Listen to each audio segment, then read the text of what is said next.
یہ جو بھی صحابی سے دشمنی کرتا ہے اصل میں وہ صحابی سے دشمنی نہیں کر رہا ہوتا، وہ صحابہ کے استاد اللہ کے نبی سے، قرآن سے، دین سے، اسلام سے دشمنی کر رہا ہوتا ہے، کیونکہ نبی کی سنتیں ہم تک پہنچانے والے صحابہ کرام ہیں، قرآن کی آیتیں ہم تک پہنچانے والے صحابہ کرام ہیں، قرآن کو لکھنے والے صحابہ کرام ہیں، قرآن کی تشریح کرنے والے صحابہ کرام ہیں، قرآن کو سیکھنے سکھانے والے صحابہ کرام ہیں، دنیا کے کونے کونے تک اس کو پہنچانے والے صحابہ کرام ہیں، دین کو پھیلانے والے صحابہ کرام ہیں۔ صحابہ کرام سے دشمنی کا آغاز تو شروع ہی سے منافقین کے دلوں میں تھا، لیکن جب سے حضرت عمر فاروق رضی اللہ تعالی عنہ نے ایران کے علاقہ کسریٰ کو فتح کیا اور کسریٰ کے تخت و تاج پاؤں تلے روند ڈالے، اس وقت سے یہ دشمنی اور رنگ اختیار کر گئی اور اس میں شدت آ گئی، کمال درجہ کی، بہت زیادہ درجہ کی شدت آ گئی۔ اللہ کے پیارے نبی علیہ الصلاۃ والسلام کے صحابہ کرام سے جو بھی دشمنی رکھتا ہوگا لازماً وہ اللہ کے نبی کا بغض بھی دل میں رکھتا ہوگا، جو صحابہ سے دشمنی رکھتا ہوگا لازماً وہ قرآن کو بدلا ہوا تحریف شدہ سمجھے گا۔ جب راوی ہی جھوٹے قرار پائے تو جو کتاب انہوں نے ہم تک پہنچائی وہ کیسے سچی ہو سکتی ہے، اور اس پر اعتبار اور اعتماد کیسے کیا جا سکتا ہے؟ اس لیے اہل سنہ کا اس بات کے اوپر اجماع اور اتفاق ہے کہ صحابہ سے محبت کرنا ذاتی پسند ناپسند کا مسئلہ نہیں ہے، یہ دین کا مسئلہ ہے، یہ عقیدے کا مسئلہ ہے، یہ ایمان کا مسئلہ ہے، یہ اسلام کا مسئلہ ہے۔ اور اس مسئلے کو خود قرآن مجید نے سمجھا دیا، صحابہ کرام نے سمجھا دیا۔ میرا ایمان اور عقیدہ یہاں تک کہتا ہے کہ اللہ رب العزت کو صحابہ کرام سے محبت ہی ایسی تھی کہ صحابہ کی اکثر اداؤں کو اللہ نے اپنے قرآن میں محفوظ کر دیا تھا، ان کو وہ اعزاز دیے تھے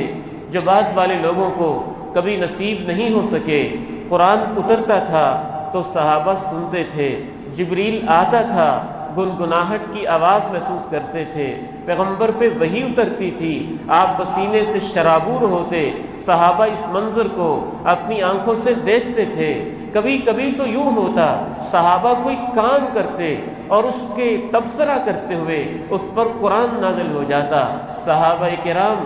جب مکی دور میں ان پہ ظلم ہوتا رہا تو اس ظلم کا تذکرہ اللہ نے قرآن میں کر دیا۔ صحابہ میدان بدر میں گئے، وَلَقَدْ نَصَرَكُمُ اللَّهُ بِبَدْرٍ وَأَنْتُمْ أَذِلَّةٌ، تو اللہ نے فرشتوں کو مدد کے لیے بھیجا،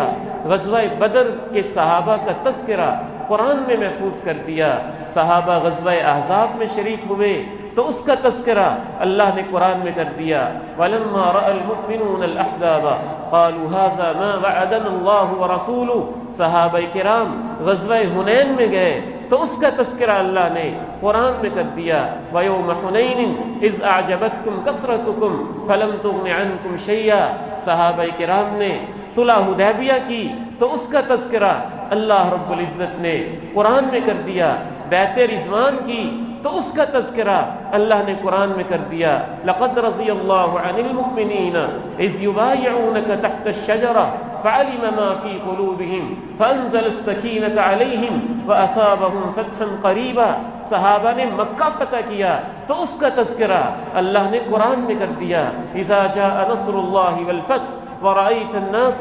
يَدْخُلُونَ فِي دِينِ اللَّهِ أَفْوَاجًا فَسَبِّحْ بِحَمْدِ رَبِّكَ وَاسْتَغْفِرْهُ إِنَّهُ كَانَ تَوَّابًا، حتیٰ کہ اگر کوئی صحابی اللہ کے پیغمبر کے پاس آیا، اللہ کے پیغمبر نے کسی وجہ سے کامل توجہ نہ دی، صحابہ کا مقام اللہ کی نگاہوں میں اتنا بلند تھا کہ اللہ کے نبی نے بھی جب اپنے صحابی کو وقتی طور پر کسی وجہ سے پوری توجہ محبت نہ دے سکے تو اللہ نے تنبیہ کر دی، عبس وتولی ان جاءہ الاعمی وما يدریک لعلہ یزکا او یذکر فتنفعہ الذکری اما من استغنی فانت لہ تصدی وما علیک الا یزکا۔ مفسرین کا اتفاق ہے، جناب عبداللہ ابن ام مکتوم اللہ کے پیغمبر کے پاس آتے ہیں، مشرکین مکہ سے کوئی ڈسکشن جاری ہے، یہ نابینا صحابی تھے، آداب مجلس کا خیال نہیں رکھ سکے، آتے ہی اپنے سوالات شروع کر دیے۔ اللہ کے پیغمبر کو ناگوار گزرا کہ مجلس کے آداب کا خیال نہیں رکھا، توجہ نہ دی۔ صحابی سے اللہ کو ایسی محبت، میں اس آیت کو دیکھتا ہوں تو حیران رہ جاتا ہوں، صحابی کا مقام کیا ہے۔ اللہ کے پیغمبر بھی اگر توجہ نہ دے سکے تو اللہ نے اپنے پیغمبر سے کہہ دیا، اے میرے پیارے نبی، ایک نبی نے انسان کو آپ توجہ کیوں نہیں دے پائے؟ مشرکین مکہ آئے، کہنے لگے، اے اللہ کے نبی، یہ غریب سے لوگ آپ کے پاس بیٹھے ہوتے ہیں، ہم سردار لوگ ہیں، آپ کے پاس یہ غلام بلال بیٹھا ہوتا ہے، آپ کے پاس سہیب رومی بیٹھا ہوتا ہے، آپ کے پاس عمار ابن یاسر بیٹھا ہوتا ہے، آپ کے پاس وہ صحابہ بیٹھے ہوتے ہیں جو ہمارے گھروں میں کام کرنے والے اور ہمارے مزدور طبقے کے غریب لوگ شمار ہوتے ہیں، ہم سردار مکہ کے امیر لوگ ان غریبوں کے ساتھ برابر آ کے بیٹھ جائیں، ہمیں یہ گوارا نہیں۔ ابھی اللہ کے پیغمبر نے ان غریب صحابہ کو اپنی مجلس سے اٹھایا نہیں، بس سوچا کہ اگر اس ذریعے سے ان کو ہدایت ملتی ہے تو کوئی ایسی نشست کا انتظام بھی کر لیتے ہیں جو ان وڈیروں کے لیے علیحدہ ہو جائے، ان غریبوں کے لیے علیحدہ ہو جائے۔ اللہ کو یہ سوچنا بھی پسند نہ آیا۔ ان غریب صحابہ کے بارے میں رب کریم نے کہا، وَلَا تَطْرُدِ الَّذِينَ يَدْعُونَ رَبَّهُمْ بِالْغَدَاةِ وَالْعَشِيِّ يُرِيدُونَ وَجْهَهُ۔ اے میرے نبی، اپنے ان غریب صحابہ کو اپنی مجلس سے نہیں اٹھانا، آپ ان سے کہہ دیں یہ اللہ کی طرف سے قرآن ہے، فَمَنْ شَاءَ فَلْيُؤْمِنْ وَمَنْ شَاءَ فَلْيَكْفُرْ، جو چاہتا ہے مانے، جو چاہتا ہے نہ مانے۔ ان غریب صحابہ کو تمہاری خاطر اپنی مجلس سے اٹھانا مجھے گوارا نہیں ہے۔ صحابہ کرام رضوان اللہ علیہم اجمعین نے جو بھی کام کیا اللہ نے اسے قرآن کا حصہ بنا دیا۔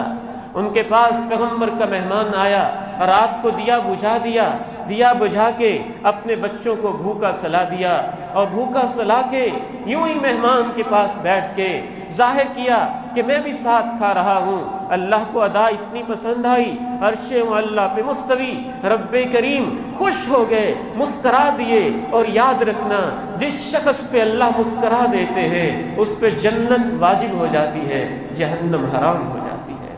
وَيُقْصِرُونَ عَلَىٰ أَنفُسِهِمْ وَلَوْ كَانَ بِهِمْ خَصَاصَةٌ، اور ان کا تذکرہ کرتے ہوئے کہا کہ یہ کیسے آپ کے ساتھی ہیں، اپنی بھوکیں برداشت کر لیتے ہیں، بچوں کو بھوکا سلا دیتے ہیں، آپ کے مہمان کو بھوکا نہیں رہنے دیتے ہیں۔ صحابہ کرام رضوان اللہ علیہم اجمعین، ان کے رکوع اللہ کو اتنے پسند آئے، ان کے سجدے اتنے پسند آئے، ان کے دل اتنے پسند آئے، ان کی باتیں اتنی پسند آئیں، ان کے طور اطوار اتنے پسند آئے کہ اللہ نے ان کو قرآن کا حصہ بنا کے رکھ دیا۔ اگر صحابیہ عورت نے اللہ کے نبی سے کوئی شکوہ کیا تو اللہ نے کہا، اے میرے نبی کی صحابیہ جو تو اپنے نبی سے باتیں کر رہی ہے، عرش معلیٰ پہ مستوی رب نے تیری باتوں کو سن بھی لیا ہے، تیرے شکووں کو دور کرنے کا انتظام کر بھی دیا ہے۔ قد سمع اللہ قول التی تجادلک فی زوجہا وتشتکی الی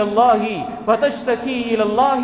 اللہ نے اس عورت کی بات کو سن لیا ہے جو آپ سے باتیں کر رہی تھی۔ حتیٰ کہ صحابہ کرام رضوان اللہ علیہم اجمعین سے اگر کوئی خطا بھی ہو گئی، اگر کوئی غلطی بھی ہو گئی تو اللہ نے اپنے پیغمبر سے کہہ دیا، اذا جاءک الذین یؤمنون بآیاتنا فقل سلام علیکم۔ ان میرے نبی کے صحابہ سے اگر کوئی خطا بھی ہو جائے، وہ خطا کر کے آپ کے پاس آ جائیں، آپ نے پھر بھی ان کو جھڑکنا نہیں، کہنا ہے سلام علیکم، تم پہ سلامتی ہو، تم اللہ کی حفاظت میں ہو۔ اگر تمہیں غلطی کا احساس ہو گیا ہے تو اے میرے صحابی، میرے رب نے پیشگی کہہ دیا کہ اللہ نے تمہاری سب خطاؤں کو معاف کر دیا۔